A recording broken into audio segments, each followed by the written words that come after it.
Good evening to everyone. Welcome to my channel. ఈ వీడియోలో TSWR Sainik school notification release అయింది, దాని గురించి తెలుసుకుందాం. ఇది మనకు కరీంనగర్ జిల్లాలో రుక్మాపూర్లో ఉంటుంది. ఇది 6th క్లాస్ అడ్మిషన్ కోసం మరియు ఇంటర్మీడియట్ ఫస్ట్ ఇయర్ అడ్మిషన్ కోసం అయితే రిలీజ్ చేశారు. అంటే 5th క్లాస్ వాళ్ళు 6th క్లాస్ అప్లై చేసుకోవచ్చు అండ్ 10th క్లాస్ వాళ్ళు ఇంటర్మీడియట్ దాని కోసం అప్లై చేసుకోవచ్చు. సో ఇది సేమ్ నవోదయ లాగా ఉంటుంది అనమాట, బాగుంటుంది. కాకపోతే బాయ్స్కి సంబంధించినటువంటి స్కూల్స్ బాయ్స్ అప్లై చేసుకోండి, ఓకేనా. ఇక్కడ మనకు డేట్ కూడా మెన్షన్ చేశారు, February 20 నుంచి March 1 వరకు మీరు అప్లై చేసుకోవచ్చు.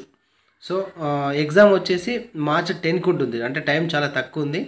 అండ్ హాల్ టికెట్స్ వచ్చేసి March 6 నుంచి మీరు డౌన్లోడ్ చేసుకోవచ్చు. మనకి ఇక్కడ సైట్ కూడా ఇచ్చారు, tswrSPLschools.cgg.gov.in. దీని ద్వారా మనం అప్లై చేసుకోవాల్సినటువంటి అవసరం ఉంటుంది. మిలిటరీ కోచింగ్ ఇస్తారు అండ్ హై స్కూల్ వాళ్ళకైతే సిబిఎస్ఈ సిలబస్ ఉంటుంది, చాలా బాగుంటుంది. అంటే ఇప్పుడు మనం నవోదయ రాసినట్టుగా, నవోదయ ఏ విధంగా రాసి నవోదయలో మనం సీట్ వస్తే మనం నవోదయ స్కూల్లో జాయిన్ అవుతామో, ఈ సైనిక్ స్కూల్ కూడా సేమ్ అలాగే ఉంటుంది. కాబట్టి మీకు యూజ్ అవుతుంది.